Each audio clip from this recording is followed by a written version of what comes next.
So this is a really important question around the role of next generation sequencing and reflex testing specifically. I think reflex testing is important because of the potential time required to get results.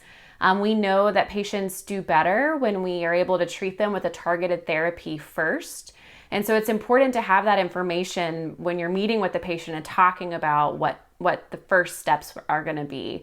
And so reflex testing is something that we use. Our pulmonologist and our thoracic surgeons, we work really closely with them, and they know if there's a patient who has a non-small cell, specifically adenocarcinoma. If they meet certain criteria, they're going to go ahead and send their pathology off for reflex testing. There's a little bit of variance in what that can be. We prefer, comprehensive next generation sequencing. Sometimes, you'll still get just some point testing like EGFR, ALK, ROS1. And so that's kind of an ongoing conversation. And we've gotten a lot better about getting a much more comprehensive lung panel.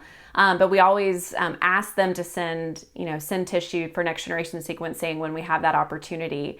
Our policy and procedure has changed quite recently, especially regarding our earlier stage patients. It previously has been that, we just sent comprehensive profiling on metastatic patients, but with the recent ADAURA data and osimertinib's approval adjuvantly, now we're kind of revamping our policy to send EGFR testing on our earlier stage patients who have gone to surgery. So at my institution, the next generation sequencing, we are currently working on changing our flow. I guess at one point, the reflex was done immediately upon diagnosis. And what was often found is if someone was a stage 4 and they decided to go on to hospice, then we just wasted, and financial toxicity is one of my interests, but we just wasted $4,000 to $5,000 of a patient's money on a test that they did not even want or need because the family had decided to do hospice.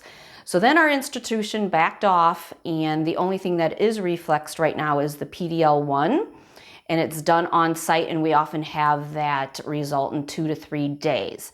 The other next generation sequencing, we are actually trying to form a committee and get all of the pathologists and the medical oncologists together, because it seems to be an issue, and it's what I spend as the oncology nurse navigator.